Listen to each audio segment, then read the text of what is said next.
The truth is uncomfortable, but someone needs to say it.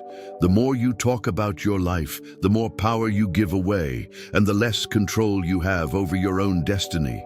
While you believe you're being authentic, open, truthful, there are people watching, taking notes, and at the right moment, using all of that against you. And no, this isn't paranoia. This is understanding human nature as it truly is, something Machiavelli made clear centuries ago. Most people live based on beautiful ideals, but those who truly grow play a different game, politics guided by reality, not ideals. And that's exactly what separates those who remain ordinary from those who build real power. Now tell me something. How many times have you shared your plans and then lost motivation? How many times have you opened up to someone and then realized that it was used against you? How many times have you shown something you've achieved and felt the energy around you change? It's not a coincidence. There's a pattern here, a silent pattern that no one teaches you, but that controls your life more than you imagine. And the worst part, the more you ignore it, the more you expose yourself. Because the world doesn't reward those who talk the most. It rewards those who deliver the most. And those who understand this start playing the game differently. Without announcements, without validation, without noise. In this video, you'll understand 7 truths that most people prefer to ignore. Not because they're hard to understand, but because they're hard to accept. Truths that involve silence, strategy, emotional control, and above all, protecting your own information. Because in the end, it's not about hiding who you are. It's about not giving away what can be used against you. And if you really want to grow, evolve, and build something solid, you need to start moving differently, more coldly, more strategically, more consciously. Because once you understand this game, you'll never play it the same way again. If something inside you awakened while listening, don't ignore that feeling. This channel isn't about videos, it's about memories. Remember who you were before the fear, before the exhaustion, before the silence. Each new video here is a different reflection of your own soul, an invitation to understand what the world never taught you. The power you seek outside has always been within you. If you feel that this journey speaks to what lives silently within you, sign up now. Not to follow yet another creator, but to reconnect with something the world tried to make you forget. Because here, every word was made to heal, each reflection to awaken, and each video serves as a reminder you are not alone on the path back to yourself. Click on subscribe and turn the algorithm into a daily reminder of who you really are. He learned early on that those who talk too much give the game away prematurely. While many announce their plans as if they were trophies, he understands that strategy isn't revealed. It's executed. There's a brutal difference between those who live by intention and those who live by results, and that's exactly where most fail. Inspired by ideas that have resonated since year missing, he follows a simple logic. Politics guided by reality, not ideals, demands silence, observation, and precision. It's no use shouting to the world that you're going to change your life if deep down you haven't even changed your habits yet. Noise creates expectation, but it also creates resistance, envy, and sabotage. And often it creates psychological pressure that paralyzes you before you even take the first step. He prefers the opposite path. While everyone looks one way, he's already 2 steps ahead silently. It's almost like a game of chess. You don't tell your opponent which piece you're going to move, you simply move. And when they realize it, it's too late. That's the true meaning of constant adaptability. And without realizing it, he begins to notice something curious. The less he speaks, the more powerful he becomes. And this isn't theory, it's pure practice. Imagine someone who decides to start a digital business. Most people tell their friends and family, post on social media, seek validation. But not him. He spends months studying, testing, and silently making mistakes. Meanwhile, others are busy giving their opinions on something that hasn't even properly started. He understands that the world doesn't respect promises, it respects deliverables. This connects directly to the idea of virtu and fortuna. You control your preparation, virtu, but let the results surprise you, fortuna. He reads books like Think and Grow Rich, or even colder strategies like Machiavelli's, not to seem intelligent, but to act intelligently. He tests small ideas before revealing big plans. He shares results, not intentions, and this completely changes the game. Because when someone finally discovers what he's doing, it's already working, it's already generating money, it's already established. At that moment, there's no more room for sabotage, only admiration. And that's where a point that few understand comes in. It's better to be feared than loved, but never to be underestimated.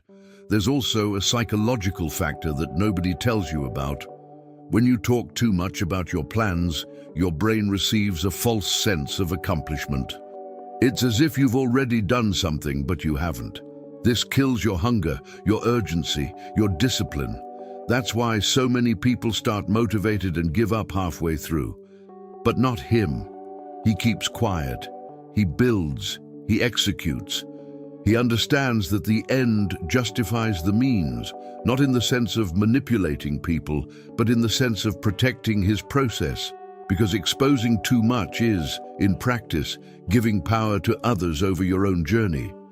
And those who truly want to win learn to avoid being hated, but also not to depend on approval.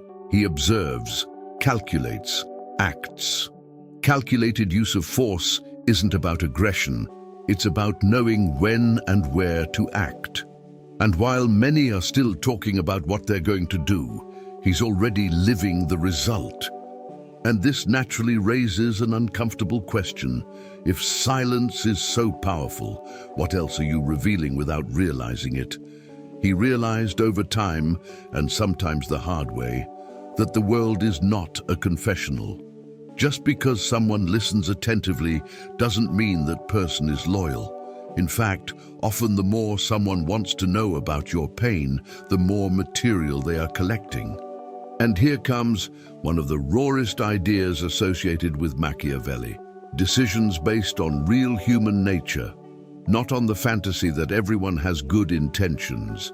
He learned that poorly positioned vulnerability becomes ammunition. That insecurity he revealed in a moment of weakness later appears in a disguised criticism, a subtle joke, or even a direct attack. It's harsh, but it's real. Politics guided by reality, not by ideals, demands this kind of clarity. He didn't stop feeling, he didn't become a stone, but he began to choose with surgical precision where, when, and with whom to open up. Because he understood that strength is not the absence of weaknesses, it's knowing how to protect them. And in this game, silence is not absence, it's strategy. In practice, this completely changes his behavior. Instead of sharing his fears with any co-worker or casual friend, he selects a few people, sometimes one or two, who have truly proven their loyalty over time. He observes actions, not words, because everyone can talk nicely, but who's by your side when you're at rock bottom? That's the filter. And meanwhile, in the external environment, he maintains an appearance of virtue, calm, balanced, seemingly unperturbed. Not because he doesn't feel, but because he understands that excessive exposure is a strategic mistake. He applies, even unconsciously, the principle of avoiding being hated. He doesn't appear weak enough to be disrespected, nor arrogant enough to generate rejection. It's a delicate balance, and if someone insists on bringing up overly personal topics, he responds lightly, changes the subject, cracks a joke, redirects. Because not every question deserves a truthful answer. Sometimes it only deserves an intelligent response. And there's something even deeper here. When he stops indiscriminately exposing his weaknesses, something changes within him. He begins to build real inner strength, because now he no longer depends on external validation to deal with his problems. He resolves, adjusts, evolves silently. This is virtù and fortuna in action again. He develops his strength, virtù, and lets the world deal with what he cannot control, fortuna. And more, he understands that better to be feared than loved also applies here. Not in the literal sense of fear, but in the respect that comes from someone who is not easily emotionally accessible. Because whoever reveals everything loses value, whoever preserves themselves gains presence. And without realizing it, he begins to notice another pattern. If weaknesses can be used against you, imagine then the impact of revealing something even more sensitive, like your money. He understood something few people dare to admit. Exposed wealth attracts more problems than solutions. At first, it seems harmless to talk about how much you earn, show off your achievements, share your progress. But over time, he realizes that this completely changes how people see him. Some begin to admire him superficially, others to envy him silently, and many begin to approach him not for who he is, but for what he has. This is where Machiavelli's logic comes into play. An appearance of virtue, discretion, and control of information are more powerful than ostentation, because when you reveal too much, you lose control of the narrative. And those who understand politics guided by reality, not by ideals, know that the world doesn't react to your intentions, it reacts to what you demonstrate. Therefore, he prefers the more strategic path, to grow in silence, to profit in silence, and to let the results speak only when necessary. In practice, this means being extremely selective. He doesn't discuss his salary with friends, doesn't make comparisons, and doesn't answer invasive questions with details. If someone asks how much he earns, he answers generically, lightly, almost disinterestedly. Because he knows that, from the moment the number leaves his mouth, he loses control over who will hear, interpret, and use that information. Have you ever seen how a simple piece of financial information can become distorted?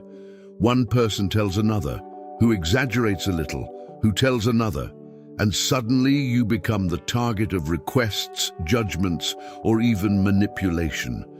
And here comes another essential principle. Avoid being hated. It's not about hiding out of fear. It's about preserving your position, because money affects ego, comparison, and resentment. And he's not willing to pay that emotional price just to feed his ego by showing that he won.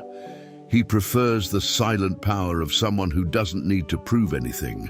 And there's an even more strategic detail to all of this. When nobody knows exactly how much you earn, you maintain freedom. Freedom to grow, to change, to make mistakes, to rebuild, without external pressure. That's constant adaptability in practice. He can invest in new projects, test paths, take risks, without that constant judgmental gaze. And more, he avoids becoming a fixed target, because like it or not, those who expose themselves financially too much start attracting everyone from opportunists to people who want to see you fail. It's tough, but it's real human nature, and decisions based on real human nature always put you a few steps ahead. He understands that the end justifies the means in this context. Protecting your income is protecting your peace, your strategy, and your growth. And while many are busy showing how much they earn, he is busy multiplying.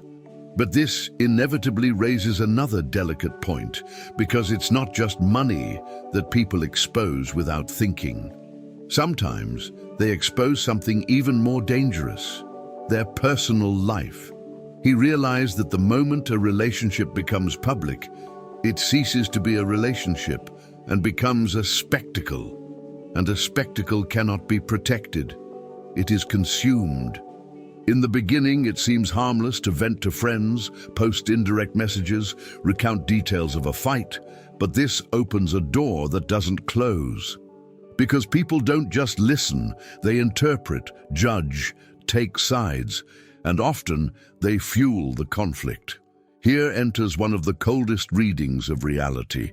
Those who live based on politics guided by reality, not by ideals, understand that not everyone wants to see you well, especially when you have something they don't. He learned that exposing intimate problems weakens his position, tarnishes his image, and even worse, transforms something that should be resolved between two people into a collective tribunal. And in that tribunal, there is no justice, only opinion. In practice, he adopts a stance that few can maintain, absolute discretion. If there is conflict, he resolves it with those involved, without an audience, without external validation, without distorted narratives. Because he understands that by bringing third parties into the relationship, he is surrendering power. And those who understand Machiavelli know power is not distributed, it is protected. He maintains an appearance of virtue in public, respect, stability, balance, even when things are not perfect inside. It's not falsehood, it's strategy, because nobody needs to know every turbulence in your life to respect you. On the contrary, the more you expose yourself emotionally in the wrong environments, the more authority you lose. And this connects directly to avoiding being hated. Nobody respects someone who turns their life into a constant public drama. He prefers the strategic silence of someone who resolves, adjusts, and moves on. And there's an even deeper detail here. When he stops exposing conflicts, he protects not only his image, but the relationship itself. Because many conflicts intensify precisely because of external influence. A friend who gives too much advice, an opinion that doesn't understand the context, a narrative that distorts what happened, all of this contaminates. He understands that the calculated use of force also applies here, knowing when to speak, when to confront, when to yield, and above all, when to remain silent. And this requires virtù and fortuna, internal control and acceptance of what cannot be controlled. He resolves what he can, learns from what he cannot, and moves on, without an audience, without exposure, without unnecessary strain. And little by little, he notices a pattern repeating itself.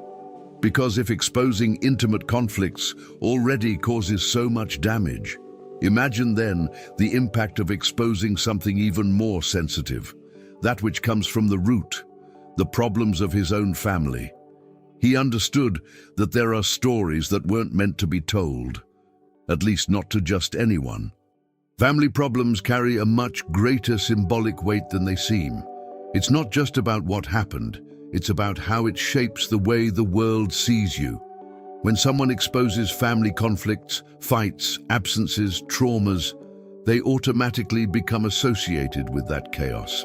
And in Machiavelli's cold logic, this directly affects their social standing. Because the world judges quickly and simplifies everything. Nobody wants to understand the complete context, they want labels. And those who live based on politics guided by reality, not ideals, know this. He realizes that by sharing too much about his family, he's delivering a ready-made narrative to be used against him. And the worst part, often, he himself doesn't realize he's doing it. It seems like just a venting session, but it becomes an identity marker. And that, in the long run, is costly. In practice, he completely changes his approach. Instead of telling heavy stories to anyone, he filters them. He understands that not every environment is safe, not every person is trustworthy, and not all curiosity is genuine. When someone asks too much about his family life, he answers neutrally, elegantly, without going into details. He protects his story. Because he knows that once it's told, it can't be taken back. And here comes one of the most strategic points, appearance of virtue. This doesn't mean lying or pretending to be perfect, but rather not freely giving away what could be interpreted as weakness or disorder. He unconsciously applies the principle of avoiding being hated. He doesn't put himself in a vulnerable position in front of those who don't need to know. And more, he understands that not all pain needs to be shared to be resolved. Some pains are worked through in silence, in therapy, in reflection, not in exposure. And this begins to generate a silent but powerful effect. The more he protects his story, the more he controls his narrative. And narrative control is power control. He ceases to be seen as someone problematic or coming from a complicated environment, and begins to be seen for what he builds, not for what he inherited. This is constant adaptability, not denying the past, but also not clinging to it as a public identity. He understands that decisions based on real human nature require this kind of positioning. The world doesn't give you credit for your pain, it judges you for it. And so he chooses what to show and what to keep protected. Because in the end justifies the means when the goal is to preserve his evolution. And while many are busy telling their stories, he is rewriting his own in silence. But this inevitably leads to an even more delicate point, because it's not just the past that people expose without thinking. It's also the future. He realized that there's a type of energy that's lost the moment you talk too much about the future. It's almost invisible, but extremely real. When someone announces grand goals, I'm going to get rich, I'm going to change my life, I'm going to build something gigantic, it seems powerful. But in practice, this creates two dangerous things: external pressure and a false sense of progress. And anyone who understands Machiavelli knows that decisions based on real human nature require emotional and strategic control. Because the world doesn't react with genuine support, it reacts with doubt, criticism, or even disdain. And even those who support you often don't understand what you're trying to build. He learned that big goals don't need premature applause, they need silent execution, because in the end, politics guided by reality, not by ideals, means acting before announcing and conquering before explaining. In practice, this completely changes how he operates. Instead of announcing his long-term plans, he breaks everything down into small daily actions. He creates internal goals, invisible to the world, but extremely clear to him. For example, if he wants to grow financially, he doesn't say, I'm going to earn X per month. He defines studying the market every day, testing offers, analyzing data, improving communication. If he wants to evolve intellectually, he doesn't say, I'm going to be smarter. He creates a routine, reading books like Think and Grow Rich, studying strategy, understanding human behavior. This is virtù and fortuna in action. He builds the foundation, virtù, and lets the result appear in due time, fortuna. And while others are busy talking about what they want to be, he is busy becoming, without advertising, without external expectations, without distractions, because he understands that the end justifies the means when the means is silent discipline. And there's an even deeper point to all of this. When you talk too much about your goals, you expose yourself to something few consider subtle sabotage. Sometimes it's not direct, but it comes in the form of comments, planted doubts, opinions that seem small, but which over time undermine your confidence. Will this work? This is difficult, nobody can do it, and that's it. The seed of doubt has been planted. He avoids this completely. Calculated use of force here means protecting your mind. He doesn't allow external interference before having something concrete.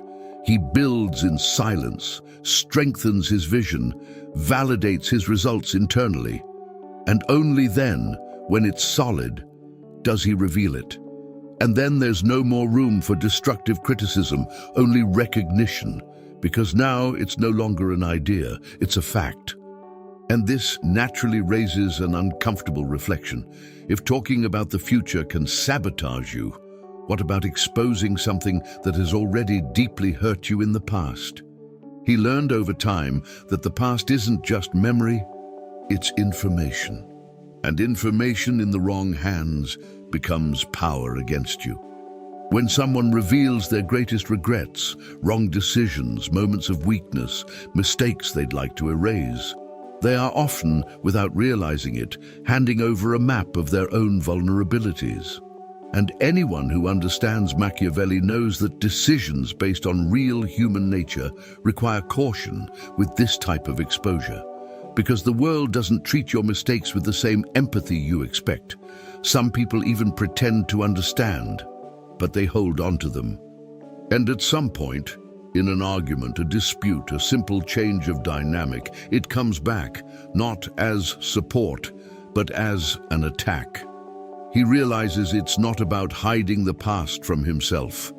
It's about not handing it over as a weapon to others, and that completely changes the game. In practice, he adopts a different stance from most. He doesn't deny his mistakes, he doesn't feign perfection, but he also doesn't go around telling his story to just anyone. He carefully chooses who deserves to hear certain parts of his journey, because he understands that trust isn't given, it's built over time. In social or professional settings, he maintains an appearance of virtue, not in the sense of falsehood, but of strategy.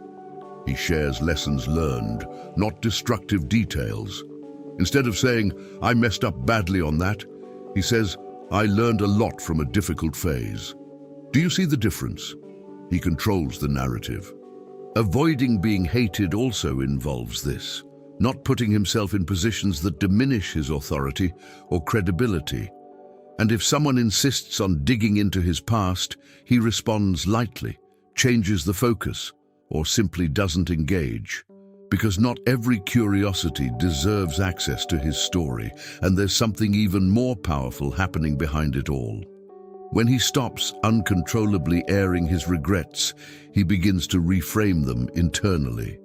He stops seeing mistakes as weaknesses and starts seeing them as building blocks. This is virtu and fortuna in their purest form, using what happened, fortuna, to strengthen who he becomes, virtu. He understands that the end justifies the means when the means are learning and silent evolution. Calculated use of force here means knowing when to speak and when to keep quiet. Because not every chapter needs to be public to be transformative.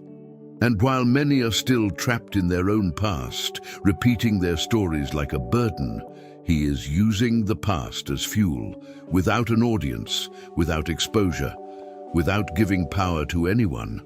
And in the end, everything connects. Because those who learn to protect their movements, their weaknesses, their income, their personal life, their history, build something that few can: silent power. Now let me ask you a direct question. How many things in your life are you handing over without realizing it? How much information, pain, plans, and achievements have you placed in the hands of people who haven't built anything for you? Most people live exposed and then don't understand why they feel stuck, judged, or even sabotaged. But now you've seen the pattern. You understand the game. And from here on out, you can't pretend you don't know anymore. The difference between those who evolve and those who remain in the same place lies in small decisions, in what you say, and especially in what you decide not to say. So start observing your behavior from today onwards. Before saying something, ask yourself, does this strengthen my position or weaken it?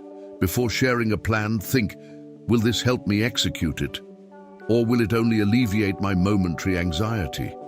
Before opening up to someone, evaluate, has this person proven loyalty or just curiosity? Because in the end justifies the means when the goal is to protect your evolution. And those who understand this begin to act with more strategy, more silence, and much more control. It's not about closing yourself off from the world.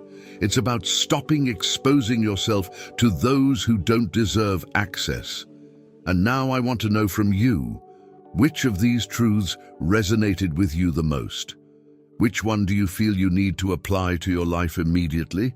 Comment below, but comment consciously, not just impulsively, because sometimes even what you write reveals more than it should. And if this content opened your mind in any way, subscribe to the channel and turn on notifications, because here you don't learn what's comfortable, you learn what works. And the more you understand this game, the harder it becomes to be manipulated by it.